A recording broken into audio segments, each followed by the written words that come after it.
على النبي يا أيها الذين آمنوا صلوا عليه وسلموا تسليما كثيرا كثيرا كثيرا اللهم صل على سيدنا ومولانا محمد وعلى سيدنا ومولانا محمد وبارك وسلم عليه سبحان ربك رب العزة عما يصفون وسلام على المرسلين والحمد لله رب العالمين۔ اللہ رب العزت کا بقایا کرم اور اس کا فضل اور اس کا احسان ہوا کہ ایک بار پھر آج ہمیں تراویح کی جماعت پڑھنے کی توفیق و سعادت عطا ہوئی۔ اللہ رب کریم ہم تمام کو استقامت عطا فرمائے۔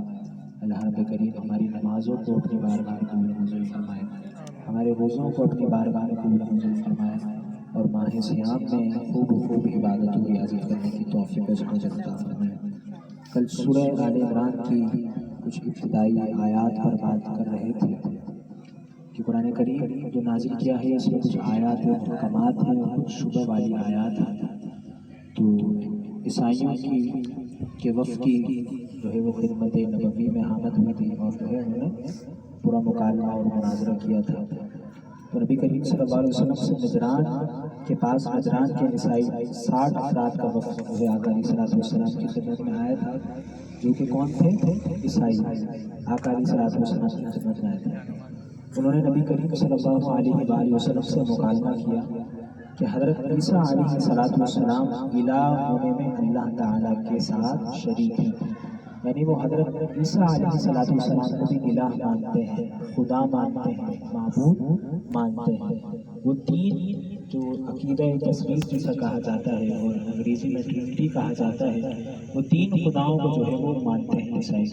تو حضرت عیسیٰ علیہ السلام کو جو ہے وہ خدا کا درجہ دیتے ہیں اور خدا سے ہی روح اللہ وہ آیات سے جو ہے استدلال کرتے ہیں کہ یہ آیا ہے وہ تین جو ہے وہ خداؤں کا عقیدہ رکھتے ہیں۔ تو آقا علیہ السلام سے ان کا جو ہے وہ مناظرہ ہوا، 60 افراد تھے۔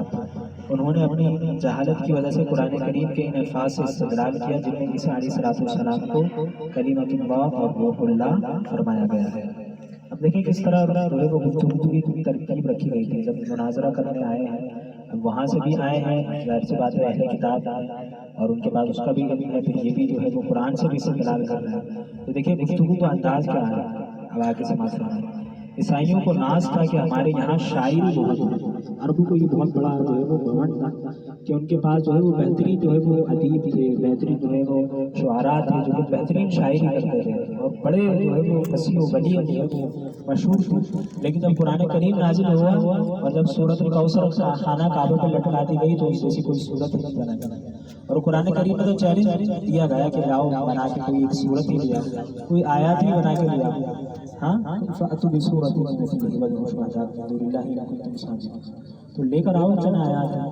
تو بھائی ایک انہوں نے تیار کیا کہ چلو بھیا بڑا شاعر ہے، اس کو تیار کرتے ہیں، ساری اس کو سپورٹ دی، تیار کیا۔ اور جب وہ بنا کے لایا تو کیا بنا کے لایا؟ الفیلۃ والفیل وما ادراک ما الفیل جسمہ ثقیل۔ یہ کیا معلومات دے رہے ہو؟ ہاتھی ہے، تم کیا جانو ہاتھی کیا ہے، ہاتھی کا جسم موٹا ہوتا ہے، یہ کیا شاعری ہے؟ قرآن کی لیول کی کوئی اس طرح کی بنا کے لاؤ نا، تو اس کے لوگوں نے اس کو ہی مارا۔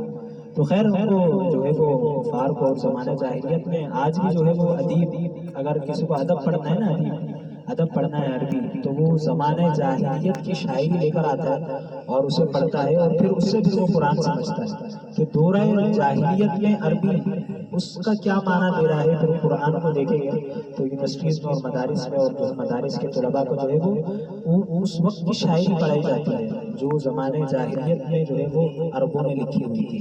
تو بڑا ایک گھمنڈ تھا ان کو کہ ہمارے بہت بہترین جو ہے وہ شاعر ہیں۔ تو جب انہوں نے اپنا شاعر پیش کیا تو ان کے مقابلے میں ہمارے شاعر حضرت حسان بن ثابت رضی اللہ عنہ کو آقا علیہ السلام نے پیش کیا، آپ کو کھڑا کر دیا، تو ان کا شاعر جو ہے وہ شکست کھا گیا حضرت حسان سے۔ کیا آقا علیہ السلام کی تعریف، کمالات اور بیانات کرتے، پھر آقا علیہ السلام کے نور نظر پہ پیش کیا۔ اب جو ہے وہ ان کا جو ہے مناظر جو آیا تھا شاعری کرنے کے لیے وہ شکست کا جو ہے وہ سامنا اس کو کرنا پڑا۔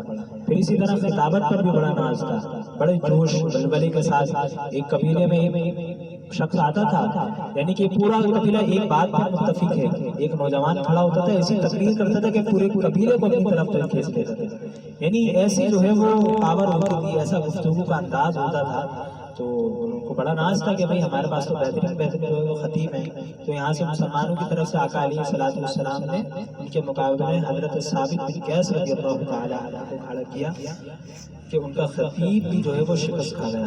اور پھر جب دلائل کی باری آئی تو خود نبی کریم صلی اللہ علیہ وسلم نے دلائل سے توحید خداوندی کو ثابت کر کے ان کے